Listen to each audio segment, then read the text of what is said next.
નમસ્કાર મિત્રો, Vapi Republic news ચેનલમાં આપનું સ્વાગત છે। જમ્મુ કાશ્મીરના પહેલગામમાં થયેલ આતંકી હુમલા પર દમણ દીવ પ્રદેશના કોંગ્રેસ અધ્યક્ષ કેતનભાઈ પટેલે કેન્દ્ર સરકારને અપીલ કરી કે પીડિત પરિવારોનો સાથ અને સહકાર આપે તેમજ બાળકોને શૈક્ષણિક જરૂરિયાત પૂરી પાડે। વધુમાં કેતન પટેલે જણાવ્યું કે આવા આપત્તિના સમયે કેન્દ્ર સરકારની પડખે કોંગ્રેસ પાર્ટી અડીખમ ઊભી રહેશે અને પીડિત પરિવારોને મદદરૂપ થવા માટે બનતા પ્રયાસો કરશે।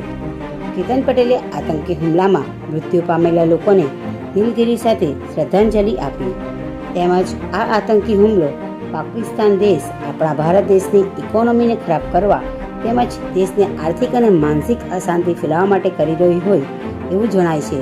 તો આ અંગે સમજી વિચારીને યોગ્ય રીતે ભારત દેશની સરકારને પગલાં લેવા માટે વિનંતી કરી છે અને એમનો સાથ હંમેશા ભારત દેશના હિતમાં રહેશે એવી ખાતરી આપી છે।